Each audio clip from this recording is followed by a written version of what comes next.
ಲೋಕಸಭಾ ಚುನಾವಣೆಗೆ ಕೆಲವೇ ತಿಂಗಳು ಬಾಕಿ ಇದೆ. ಇಂತಹ ಸಂದರ್ಭದಲ್ಲಿ ಕಾಂಗ್ರೆಸ್ ಅಧಿನಾಯಕ ರಾಹುಲ್ ಗಾಂಧಿ ಮತ್ತೊಂದು ಸುತ್ತಿನ ಭಾರತ ಜೋಡೋ ಯಾತ್ರೆಯನ್ನ ಹಮ್ಮಿಕೊಂಡಿದ್ದಾರೆ. ಭಾರತ್ ನ್ಯಾಯ ಯಾತ್ರೆ ಹೆಸರಿನಲ್ಲಿ ಪೂರ್ವದ ಮಣಿಪುರದಿಂದ ಪಶ್ಚಿಮದ ಮುಂಬೈಗೆ ಯಾತ್ರೆ ಕೈಗೊಂಡಿದ್ದಾರೆ. ಮಣಿಪುರದ ತೌಬಾಲ್ನಲ್ಲಿ ರಾಹುಲ್ ಗಾಂಧಿಗೆ ಮಲ್ಲಿಕಾರ್ಜುನ ಖರ್ಗೆ ರಾಷ್ಟ್ರೀಯ ಧ್ವಜ ಹಸ್ತಾಂತರಿಸಿ ಯಾತ್ರೆಗೆ ಚಾಲನೆ ಕೊಟ್ಟರು. ಈ ಕ್ಷಣಕ್ಕೆ ಸಿಎಂ ಸಿದ್ದರಾಮಯ್ಯ, ಡಿಸಿಎಂ ಡಿಕೆ ಶಿವಕುಮಾರ್ ಕೂಡ ಸಾಕ್ಷಿಯಾದರು. ಇಷ್ಟೆಲ್ಲ ಗಲಭೆ ಆಗ್ತಾ ಇದ್ರು ಮಣಿಪುರಕ್ಕೆ ಮೋದಿ ಯಾಕೆ ಬಂದಿಲ್ಲ?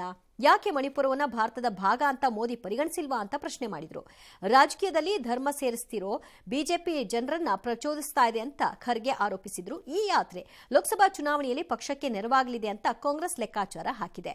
ಇಂದು ಆರಂಭವಾದಂತಹ ನ್ಯಾಯ ಯಾತ್ರೆ 67 ದಿನಗಳ ಕಾಲ ನಡೆಯುತ್ತೆ. 6713 ಕಿಲೋಮೀಟರ್ ದೂರ ಯಾತ್ರೆ ಸಾಗುತ್ತೆ. 15 ರಾಜ್ಯಗಳ 110 ಜಿಲ್ಲೆಗಳನ್ನು ದಾಟಿ ಅಂತಿಮವಾಗಿ ಮುಂಬೈನಲ್ಲಿ ಅಂತ್ಯಗೊಳ್ಳುತ್ತೆ.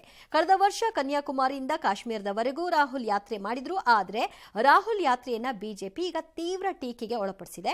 ಇದು ತುಕಡೆ ಗ್ಯಾಂಗ್ ನಡೆಸ್ತಾ ಇರುವ ಹೈಡ್ರಾಮಾ, ಇದು ಎಲೆಕ್ಷನ್ ಗಿಮಿಕ್ ಅಂತ ಜರ್ದಿದೆ.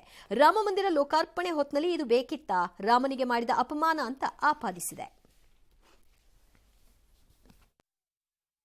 ನ್ಯಾಯ ಕೇಳಕ್ಕೆ ಅವ್ರಿಗೇನು ನೈತಿಕ ಅಧಿಕಾರ ಇದೆ? ಎಮರ್ಜೆನ್ಸಿಯಲ್ಲಿ ಅವರು ನೇರವಾಗಿ ಪಾಲ್ದಾರರು. ಕಾಂಗ್ರೆಸ್ ನ್ಯಾಯ ಪಾದಯಾತ್ರೆ ಏನಿದೆ ಅದು ಡೋಂಗಿ ಯಾತ್ರೆ. ಇವರು ಒಳ್ಳೆಯರಾಗಿದ್ರೆ ಮಾಡ್ಲಿ, ಭೂತದ ಬಾಯಲ್ಲಿ ಭಗವದ್ಗೀತೆ ಬಂದಂಗೆ ಆಗ್ತದೆ. ಏನು 3 ನಯಾ ಪೈಸದ್ದು ಬೆಲೆ ಇಲ್ಲ, ಸುಮ್ಮನೆ ಚುನಾವಣೆ ಗಿಮಿಸ್ಕೋಸ್ಕರ.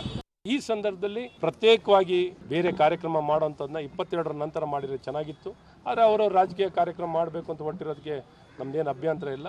ಅವ್ರು ಮಾಡಲಿ, ಉತ್ತರ ಕೊಡುವಂಥ ಕೆಲಸವನ್ನ ನಾಡಿನ ಮತ್ತು ದೇಶದ ಜನರು ಮಾಡ್ತಾರೆ. ರಾಹುಲ್ ಗಾಂಧಿ ಭಾರತ್ ನ್ಯಾಯ ಯಾತ್ರೆಗೆ ಚಾಲನೆ ನೀಡಿದ ದಿನವೇ ಪಕ್ಷಕ್ಕೆ ಯುವ ನಾಯಕ ರಾಹುಲ್ ಆಪ್ತ ಮಿಲಿಂದ ದಿಯೋರಾ ಶಾಕ್ ಕೊಟ್ಟಿದ್ದಾರೆ. ದಕ್ಷಿಣ ಮುಂಬೈ ಟಿಕೆಟ್ ಕೈತಪ್ಪುವ ಭಯದಲ್ಲಿ ಕಾಂಗ್ರೆಸ್ ತೊರೆದು ಏಕನಾಥ್ ಶಿಂಧೆಯ ಶಿವಸೇನೆ ಸೇರ್ಪಡೆಯಾಗಿದ್ದಾರೆ. ಮುಂಬೈನಲ್ಲಿ ನಡೆದ ಕಾರ್ಯಕ್ರಮದಲ್ಲಿ ಸಿಎಂ ಶಿಂಧೆ ಸಮ್ಮುಖದಲ್ಲಿ ಶಿವಸೇನೆಗೆ ಸೇರ್ಪಡೆಯಾಗಿದ್ದಾರೆ. ಕಾಂಗ್ರೆಸ್ ನಾಯಕತ್ವದ ವಿರುದ್ಧ ವಾಗ್ದಾಳಿ ನಡೆಸಿದ್ದಾರೆ.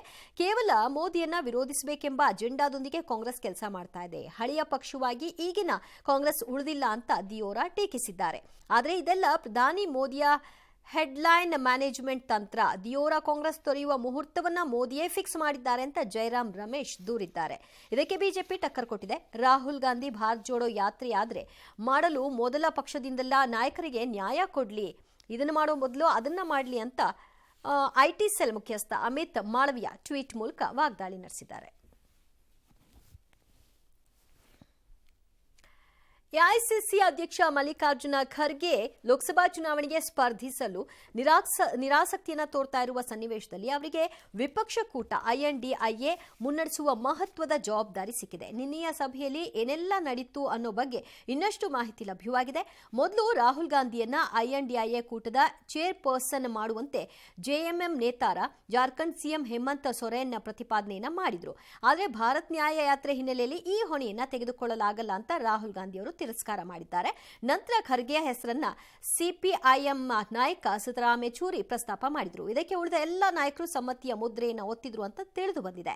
ಈ ಮಧ್ಯೆ ಲೋಕಸಭಾ ಚುನಾವಣೆ ಸಂದರ್ಭದಲ್ಲಿ ರೈತರನ್ನ ಸೆಳೆಯಲು ಮೋದಿ ಸರ್ಕಾರ ಕಸರತ್ತನ್ನ ನಡೆಸ್ತಾ ಇದ್ದು ಪಿಎಂ ಕಿಸಾನ್ ಯೋಜನೆಯಡಿ ನೀಡಲಾಗ್ತಾ ಇರುವ ಸಹಾಯಧನದ ಮೊತ್ತವನ್ನ ಹೆಚ್ಚಿಸಲು ಮುಂದಾಗಿದೆ.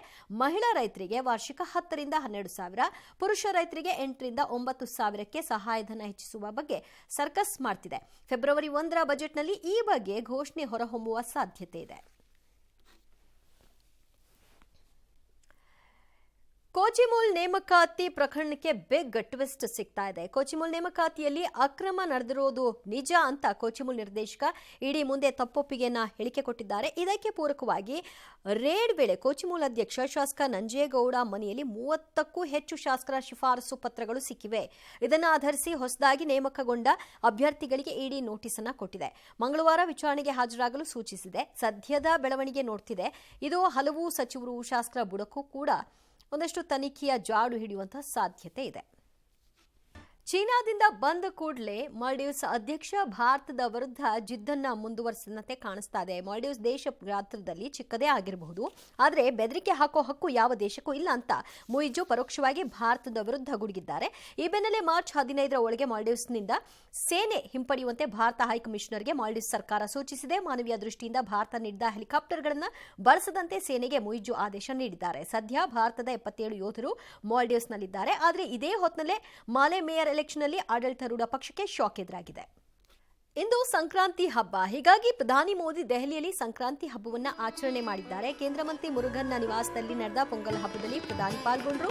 ಈ ಸಂದರ್ಭದಲ್ಲಿ ದಕ್ಷಿಣ ಭಾರತೀಯ ಶೈಲಿಯ ಪಂಚೆಯಲ್ಲಿ ಕಾಣಿಸಿಕೊಂಡ್ರು. ಪ್ರತ್ಯೇಕ ಪೂಜೆ ಮಾಡಿದ್ರು. ದೇಶದ ಜನತೆಗೆ ಪೊಂಗಲ್ ಶುಭಾಶಯ ತಿಳಿಸಿದರು.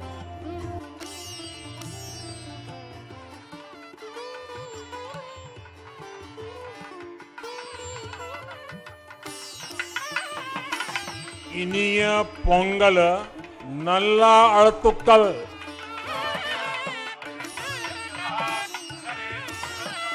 भारत का हर त्योहार किसी न किसी रूप में गांव से, किसानी से, फसल से जुड़ा हुआ.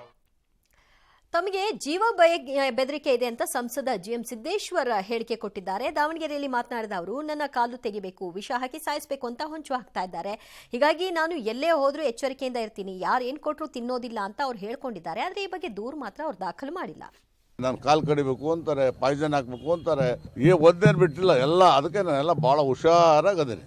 ಯಾವ ಏನಾರು ತಿನ್ನೋಕೆ ಹೋಗಲ್ಲ, ತಿನ್ನಕ್ಕೆ ಏನಾರು ಹಾಕ್ಬೇಕು ಅಂತ ಅದಾರ. ಒಟ್ಟು ಸಿದ್ದೇಶಪ್ಪ ತೆಗಿಬೇಕು. ಸ್ನೇಹ ಭಾಗದಲ್ಲಿದೆ. ಬೋಯಿಂಗ್ ಅವಾಂತರಗಳು ಮುಂದುವರೆದಿದೆ. ಹಾರಾಟದ ಸಮಯದಲ್ಲಿ ಕಾಕ್ಪಿಟ್ ಕಿಟಕಿ ಬಿರುಕು ಕಾಣಿಸಿಕೊಂಡ ಹಿನ್ನೆಲೆಯಲ್ಲಿ ತುರ್ತು ಭೂಸ್ಪರ್ಶವಾಗಿದೆ. ಅದೃಷ್ಟವಶಾತ್ ಯಾವುದೇ ಪ್ರಾಣಹಾನಿ ಸಂಭವಿಸಿಲ್ಲ.